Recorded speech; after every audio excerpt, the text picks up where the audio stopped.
مرګه لږ څه انتظار خو وکړه، لا مو تابیا درته نیولې نه ده، لا مو د دې جهان په سپینه غېږ کې د ژوندون کډه اړولې نه ده. موږ بې نصیبو د حیات له اوبو یوه پیاله هم لا څښلې نه ده. د ژوند لار زموږ د نن ورځې د خپرونې موضوع بیا هم د ګناهونو نښې او د هغې علاج. په مزلو سر یو خپله لاره وهو، څو مو دا تور افق سپین کړی نه وي، دا کری شپه به تر سهاره وهو. بسم الله الرحمن الرحيم. الحمد لله رب العالمين حمد الشاكرين، الصلاة والسلام على سيد الأنبياء والمرسلين سيدنا ونبينا وشفيعنا ومولانا محمد وعلى آله وأصحابه الطيبين الطاهرين. قدرمنو اوریدونکو د ژوند د لارې د خپرونې مینوالو، السلام علیکم ورحمة الله وبرکاته. ستاسو روغتیا او خوشحالي د پاک رب نه غواړم، په دې هیله چې د صحت او عافیت جامې پر تن ولرئ او خوشحالي مو په برخه وي. دا دی زه محمد یاسین فهیم د ژوند د لارې د خپرونې په وړاندې کولو کې ستاسو په خدمت کې یم. زموږ د نن ورځې د خپرونې موضوع بیا هم د ګناهونو نښې او د هغوی علاج. د ابن ماجه حدیث دی. راوی د حدیث امیر المؤمنین سیدنا حضرت عمر فاروق رضی الله تعالی عنه دی. هغه فرمای چې د مهاجرو په یو ټولي کې موږ 10 کسان د محمد رسول الله صلی الله علیه وسلم سره وو. نو نبی کریم صلی الله علیه وسلم موږ ته متوجه شو او وی فرمایل ای د مهاجرو ټوليه، 5 داسې ګناوې دي چې زه ترې په الله جل علا شانه سره پناه غواړم چې تاسو پکې اخته نشئ. اوس هغه 5 ګناوې نبی کریم صلی الله علیه وسلم صحابه و کرامو رضی الله تعالی عنهم ته ورپېژني، تر څو صحابه کرام رضی الله تعالی عنهم د دې ګناهونو نه ځان بچ وساتي. لومړی نبی کریم صلی الله علیه وسلم فرمای کله چې په یو قوم کې بې حیایي ډیره شي، نو الله رب العزت به دغه قوم په داسې ناروغیو او په داسې طاعون کې اخته کړي چې دا ناروغي به له دوی نه په وړاندې قومونو کې نه وي راغلې. یعنی دا ناروغي به نه د دوی پلرونو لیدلی وي او نه به د دوی نیکونو لیدلی وي او نه به د دوی د نیکونو نیکونو لیدلی وي. او دا تجربه هم ثابته کړې ده. په کومه قوم کې چې بې حیایي راغلې ده، الله رب العزت هغه قوم په مختلفو عذابونو باندې تباه کړی دی. حتی په کومې کورنۍ کې چې یو کس بې حیا وي، که هغه خور وي یا که ورور وي، هغه کورنۍ هم الله رب العزت په داسې مصیبتونو او مرضونو باندې اخته کړي چې دوی به یې ساری نه وي لیدلی. هر هغه ورور چې د الله رب العزت د حکمونو او د الله رب العزت د اوامرو پابند نه وي، هغه بې حیا دی. هر هغه ورور چې هغه د خپلو سترګو او همدارنګه د خپلو اعضاو مهار په لاس کې نه ساتي، هغه بې حیا دی. همدارنګه هر هغه خور چې د الله رب العزت د حکمونو پابنده نه وي، د الله د اوامرو پابنده نه وي، د محمد رسول الله صلی الله علیه وسلم د ویناو پابنده نه وي، هغه بې حیا ده. هر هغه خور چې ځان په اسلامي جامه باندې نه سنبالوي، بې حجابه ګرځي، هغه بې حیا ده. او دا بې حیایي نن ورځ زموږ په ټولنه کې خپل اوج ته رسېدلې. الله رب العزت دې زموږ په حال باندې رحم وکړي. الله دې موږ ته توفیق راکړي چې ځان د بې حیایي نه وژغورو، تر څو د الله رب العزت د عذاب نه بچ شو. همدارنګه نبی کریم صلی الله علیه وسلم فرمای دویمه ګناه، کوم قوم چې په ناپ او په طول کې کمای کوي، یعنی په وزن کې کمای کوي، نو الله رب العزت به په دوی باندې قحط سالی راولي. الله رب العزت به دوی د رزق په مشقتونو کې راگیر کړي او الله رب العزت به د ظالم پادشاه په عذاب کې دوی مبتلا کړي. ځینې هغه سوداګر چې د الله رب العزت نه نه ویریږي بلکې د هغوی اصلي هدف او اصلي مقصد دنیا ده، دنیا لاسته راوړل دي، د آخرت په سوچ او په فکر کې نه دي. هغوی په وزن کې کمای کوي، 50 کیلو 49 کیلو کړي، 25 کیلو 40 کیلو کړي، یا یې 23.5 کیلو کړي او هغه د 50 کیلو او د 25 کیلو په نامه په بازار کې خرڅوي. ته سوداګر او ته تجار به د الله رب العزت په حضور کې د آخرت په ورځ نه درېږې، الله به ستانه پوښتنه نه کوي. نو دغه سوداګر دی چې په خپل تجارت کې خیانت کوي، په خپل سوداګري کې خیانت کوي، الله رب العزت په عام قوم باندې قحط سالی راولي. الله رب العزت عام قوم د رزق په مشقتونو کې ګیروي او الله رب العزت په عامو باندې ظالم بادشاه مسلط کوي. که چا کړي وي دا زما خبرې چې همدا اوس اورید الله نه دې وویریږي، توبه دې وباسي. هغه ورځ چې د الله رب العزت په حضور کې دریږي او الله رب العزت ترې زره زره پوښتنه کوي، د هغې ورځ نه دې وویریږي او توبه دې وباسي. دریم، نبی کریم صلی الله علیه وسلم فرمای کوم قوم چې زکات ورنکړي نو الله رب العزت به په دوی باندې له آسمانه څخه بارانونه بند کړي. او د حدیث په ادامه کې نبی کریم صلی الله علیه وسلم فرمایی که چیرې دلته زناور او څاروي نه وای نو الله رب العزت به هیڅ کله په دوی باندې باران نه وای کړی. هغه باران هم چې کیږي هغه به د څارویو او د زناورو لپاره وي. زکات دا د الله رب العزت حق دی په تا باندې، دا د الله رب العزت حق دی ستا په مال کې چې دا به فقراو او مساکینو ته ورکوي. او هغه نعمت د مال چې الله رب العزت تا ته درکړی د هغه نعمت شکرانه به د الله رب العزت د حق په ادا کولو سره ادا کوي.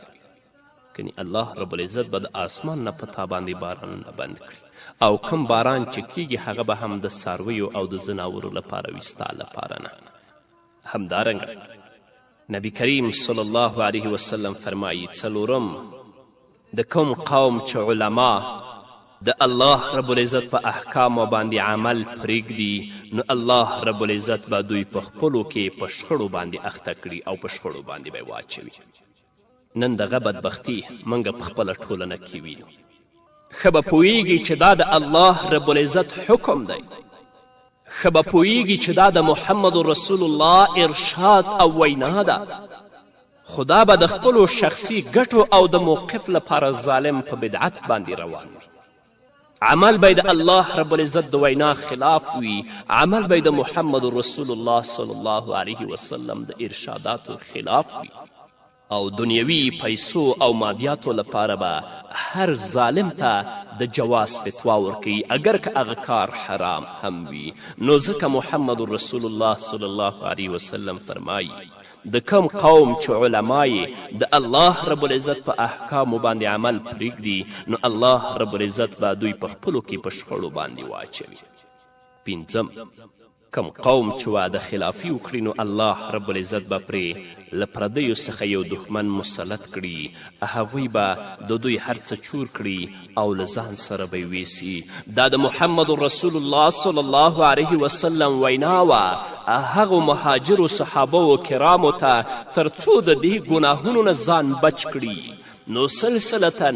د محمد رسول الله صلی الله علیه وسلم دا وینا موږ ته هم را ورسېدله. راځئ چې د الله رب العزت نه وویریږو، د خپلو د ګناهونو علاج په تقوا او په توبې سره وکړو، لکه څنګه چې عذابونه الله رب العزت په مخکینیو مفسدو قومو باندې راوستي، الله د هغو عذابونو نه موږ بچ کړي. عبیده بن مسعود د خپل پلار نه او د هغه پلار د محمد رسول الله صلی الله علیه وسلم نه روایت کوي. هغه فرمایي چې نبی کریم صلی الله علیه وسلم وفرمایل له تاسو څخه په وړاندې امتونو کې به کله چې کوم کس ګناه وکړه نو منع کوونکي به هغه وویرولو چې دا ګناه مه کوه، د الله څخه وویرېږه، خو په سبا به یې ورسره په داسې حال کې ناسته او ولاړه کوله او له هغه سره به خوراک او څښاک کوه لکه تېره ورځې چې بیخي په ګناه لیدلی نه وي. کله به چې څوک په ګناه ولیدل نو دې علماو به ورته ویلې چې ګناه مه کوئ، د الله نه وویرېږئ. خو دلته به دا ګناه نه منع کوو او سبا به ورسره ناست و خوراک او څښاک به یې کوو. کله چې الله رب العزت د هغو دا کړنې ولیدې نو د هغوی د ځینو زړونه یې له ځینو سره ګډ وډ کړل او الله رب العزت د هغه وخت د انبیاو په ژبه باندې په هغو باندې لعنت ووایه، لکه چې الله فرمایي ذلک بما عصوا وکانو یعتدون، دا په دې خاطر چې دوی د الله رب العزت نافرمانی کړې وه او له حد څخه یې تیری کړی و. هغه څوک چې خلک د الله رب العزت دین ته رابلي، د الله رب العزت کلام او د محمد رسول الله احادیث بیانوي، باید د هغو ناسته ولاړه د مفسدینو سره نه وي. او کله دی چې په ګناه ولیدل د ګناه معنی شه داسې نه چې په هر ځای کې ته ورسره شریک کړي. که الله رب العزت اصلاح که د الله د حکمونو د رسول الله د سنتو پابند شه بیا ورسره کښېنه، او که هغه په خپل فساد باندې مصر و، خپل فساد ته ادامه ورکوله، نو ته ترې لاره بیله کړه. زه حقانی علماو ته کامل احترام لرم، زما سر و سترګې دي، لکن هغه ظالمان چې د عالم په جامه کې د عالم نوم بدوي، الله دې اول ورته هدایت وکړي، که قابل د هدایت نه الله دې دې نړۍ نه لرې کړي. تاسې یقین وکړئ ځینې په نامه علما باندې زه پیژنم او وینمئ چې د هغو ناسته او ولاړه داسې مفسدینو سره ده چې هغوی د انسانیت او د اسلامیت د دښمنانو ټانکرې او کانټینرونه چلوي چې مسلمانان پې ووژني او دا ورته امامت کوي، هغه سره ناسته. هلته مسلمانان، د مسلمانانو بچیان، د مسلمانانو خویندې او میندې په وینو کې رغړي، په وینو کې سره دي د دې ظالمانو د لاسه، او ته عالم ورسره په نامه عالم ناسته او ولاړه لري. د الله نه نه ویرېږي چې الله رب العزت به د آخرت په ورځ تا سره څه حساب کوي.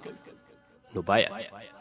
هر عالم او هر مسلمان امر بالمعروف او نهی عن المنکر وکړي. که امر بالمعروف او نهی عن المنکر یې پرېښوده بیا د خپل د تباهي انتظار باسي. محمد رسول الله صلی الله علیه وسلم فرمای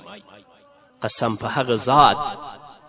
د چا په لاس کې چې د محمد صلی الله علیه وسلم روح دی، تاسو به خامخا په نیکۍ حکم کوئ او له بدي څخه به منع کوئ او د جاهلانو او ناپوهانو لاسونه ونیسئ او هغوی د حق خبرې منلو ته مجبور کړئ. که نه نو الله رب العزت به ستاسو زړونه هم ګډوډ کړي او پر تاسو به لعنت وي، لکه څنګه چې له تاسو څخه په وړاندې امتونو باندې شوی. د حدیث په ابو داود کې، ترمذي کې، ابن ماجه کې او د امام احمد رحمه الله په مسند کې موجود دی. همدارنګه بل حدیث امام احمد په خپل مسند کې ابو داود او ابن ماجه د جریر په روایت سره نقل کړی. هغه فرمایي چې نبی کریم صلی الله علیه وسلم وفرمیل کله چې په یو قوم کې ګناه او سرغړونه عامه شي او هغه قوم سره له وسې ګناهګار له ګناه څخه منې نه کړي، نو الله رب العزت به په هغو باندې عمومي عذاب نازل کړي. همدارنګه په یو بل حدیث کې نبی کریم صلی الله علیه وسلم فرمای الله رب العزت یو کلي ته 2 ملائکه ولیږلي تر څو هغه کلي والا هلاک کړي. خو هلته یو داسې کس هم و چې په جومات کې په لمانځه ولاړ و. ملائکو الله ته وفرمیل ان فیها عبدا فلانا یصلي، په دې کلي کې خو فلانکی کس لمونځ کوي، یعنې له ده سره څه وکړو؟ الله رب العزت ځواب ورکه دا هم له هغو سره په بل مخ واړوئ، ځکه زما په نافرمانی باندې د ده په تندي کې غونجه هم رانغله، یعنې هغو کسانو چې زما د حکمونو نه سرغړونه کوله دا پې خفه هم نشه. الله رب العزت دې زموږ په حال باندې رحم وکړي. الله دې موږ د ګناهونو نه وساتي. الله رب العزت دې موږ د خپلو د حکمونو پابند وګرځوي. په همدې هیله درنو اوریدونکو نور به م واورو خو د یوې دمې نه وروسته. ستړی سفر او دا اغزنه لاره د یوه ورک ارمان لپاره وهو، د کیناستلو اراده نه لرو، دا رباتونه په څو واره وهو. موږ له زخمو سره خبرې کوو، خپل پرهارونه رغو په خپله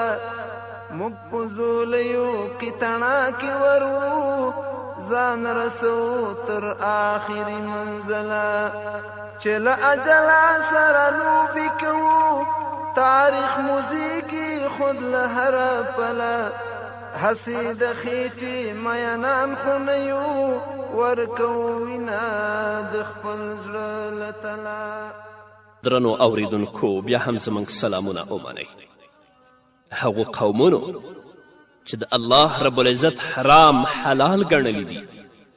ژوند یې په منکراتو، په فساد او په ګناهونو کې تیر کړی، الله رب العزت هغه قومونه په مختلفو عذابونو باندې هلاک کړي دي. تاسو یو وار قرآن ته رجوع وکړئ، د محمد رسول الله صلی الله علیه وسلم احادیثو ته رجوع وکړئ چې حقیقت درته څرګند شي. حضرت انس بن مالک رضی الله تعالی عنه فرمای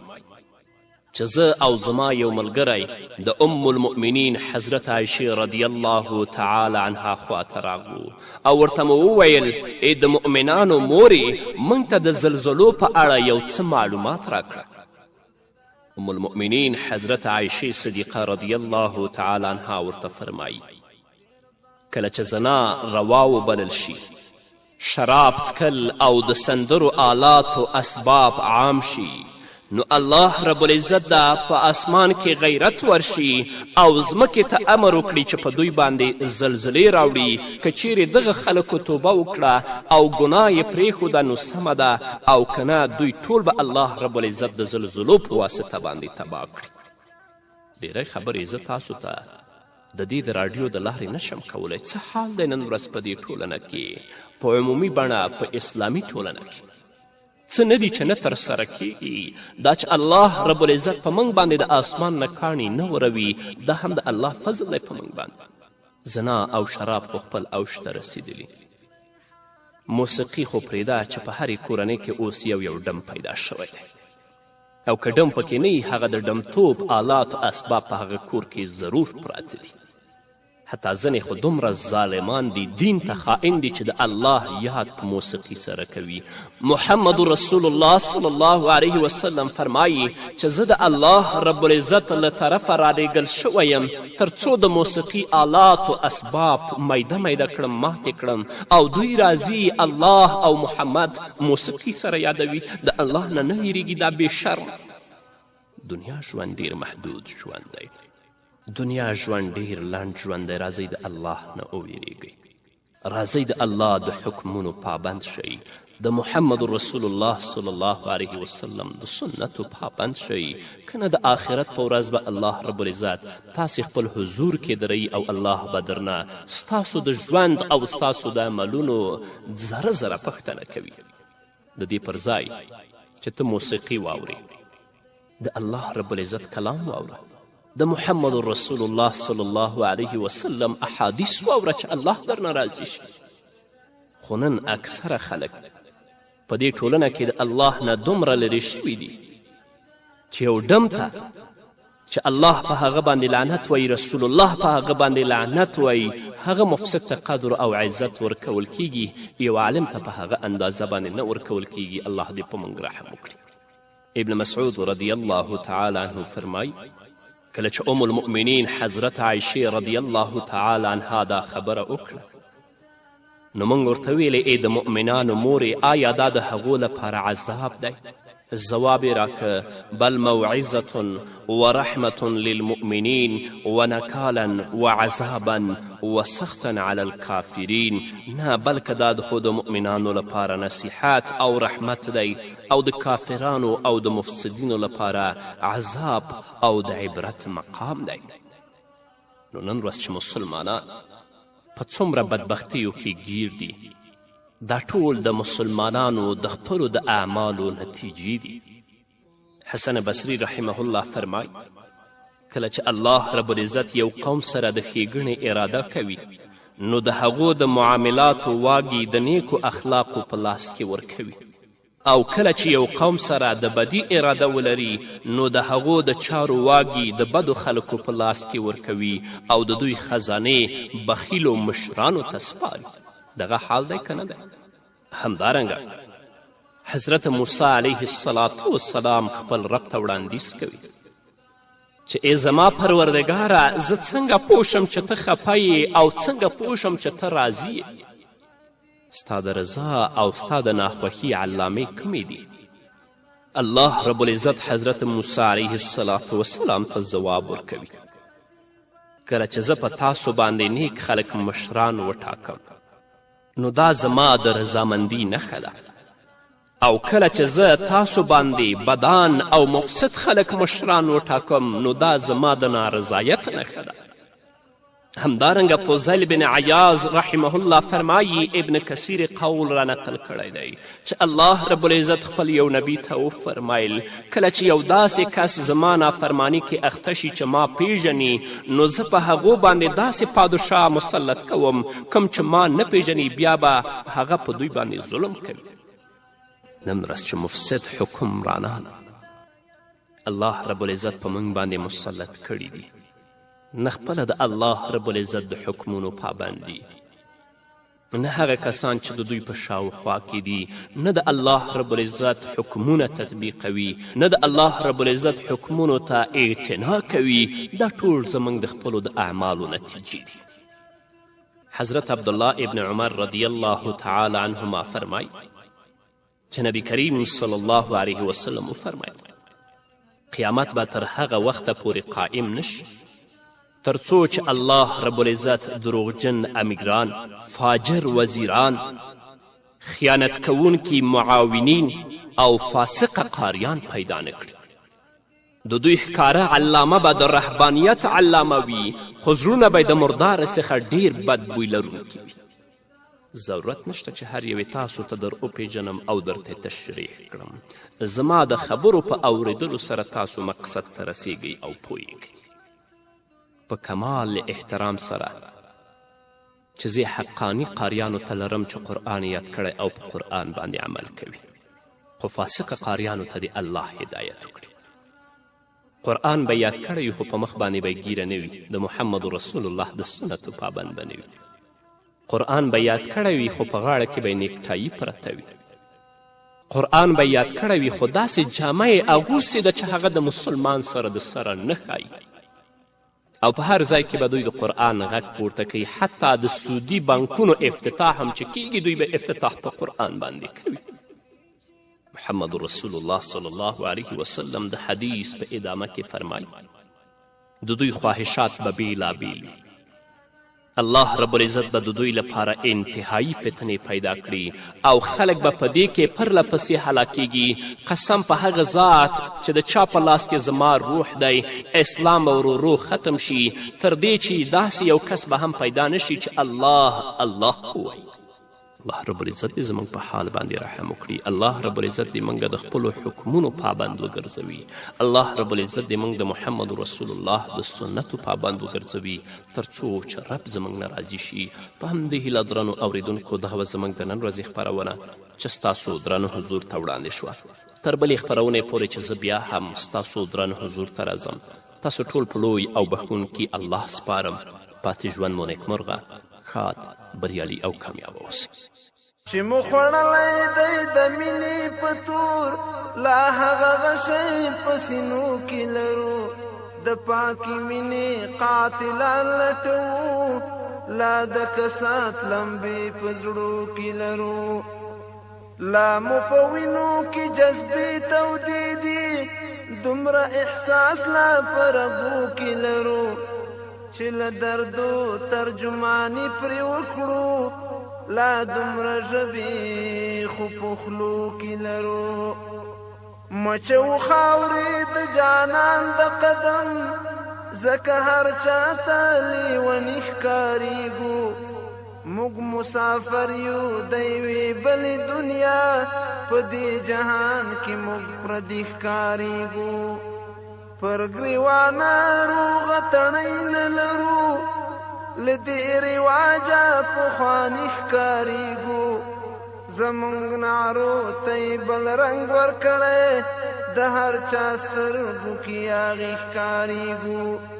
زموږ پر پلونو ایرې مه اچوئ په دې هر پل کې خاطرې پرتې دي دغه د وینو څاڅکي مورانوي دلته د هیلو خزانې پرتې دي دغه زرینې کرښې مه ګډوئ دلته یوه دنیا قصې پرتې دي دا د پیړیو ډیران مه بادوئ پکې ترخې ترخې صحنې پرتې دي راته تکلیف د زندان مه یادوئ مونږ الله په زولنو کې کوو تاسې زموږ په ژبه نه پوهېږئ موږ ترنم پټ په سلګو کې کوو زموږ له مخه اوښکې مه پاکوئ موږ ملاقات په اسویلو کې کوو ذاکره پټ ساتو خواږه دردونه خپل غم او ویر په ترانو کې کوو